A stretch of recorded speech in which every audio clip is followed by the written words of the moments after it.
Deep inside Russia, a critical defense plant responsible for producing key components for missiles and rockets is burning. Ukrainian drones struck again in a precision operation that directly targets Putin's ability to replenish his missile stocks. Russian air defenses were overwhelmed, and the supply chain that keeps Russia's long-range strike capability alive is now under sustained attack. This is a blow that goes far beyond a single factory. In this video, we break down how Ukraine prepared and carried out these strikes on Russia's missile production facilities, and what it means for the future of the war. If you want to understand the real strategic picture, hit like and subscribe.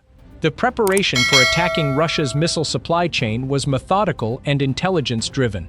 Ukrainian planners identified the most important nodes in the production process: the factories making solid rocket fuel, guidance systems, warheads, and other specialized components. Using satellite imagery, open-source intelligence, and human sources, they built a detailed target package showing vulnerabilities, security measures, and shift patterns.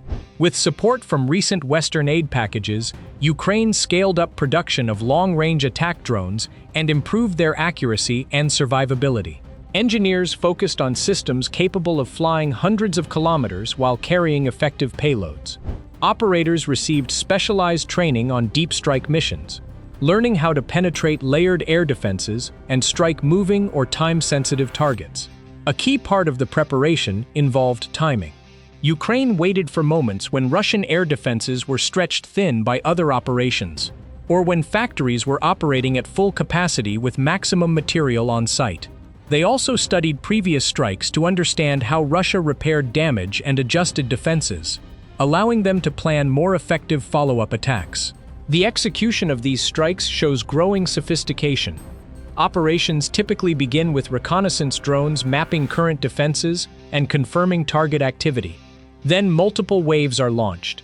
Initial waves often include cheaper decoy drones designed to saturate and exhaust Russian air defense systems. Once gaps are created, the main strike drones penetrate and hit critical infrastructure: production halls, storage areas, and power supplies. In the latest strike on the critical defense plant, drones successfully reached the facility despite Russian attempts to protect it. Explosions caused significant damage to workshops involved in missile component manufacturing. Secondary fires, fueled by chemicals and materials stored on site, added to the destruction and will likely take months to fully repair. These attacks are part of a broader campaign against Russia's entire missile supply chain. By hitting both final assembly plants and upstream component manufacturers, Ukraine is creating bottlenecks that are difficult to fix quickly. Russia's missile inventory, already heavily used in attacks on Ukrainian cities and infrastructure, is becoming harder to replenish at the same rate. The strategic impact is substantial.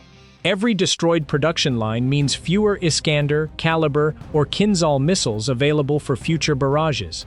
This forces Russian commanders to be more selective with their remaining stocks, and reduces their ability to sustain prolonged high-intensity strikes.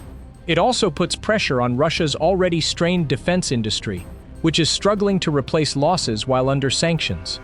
Russia's responses reveal their growing frustration. They have moved more air defense systems to protect industrial sites, increased electronic warfare, and tried to disperse production. However, these measures are expensive and imperfect. Dispersing factories reduces efficiency, while pulling air defenses from other areas creates new vulnerabilities elsewhere. Ukraine's ability to reach deep into Russia and hit these high-value targets demonstrates a major evolution in their capabilities. Domestic drone production, combined with Western technology and intelligence support, has turned what was once a distant dream into a regular operational reality. The psychological effect on Russian engineers and factory workers is also significant.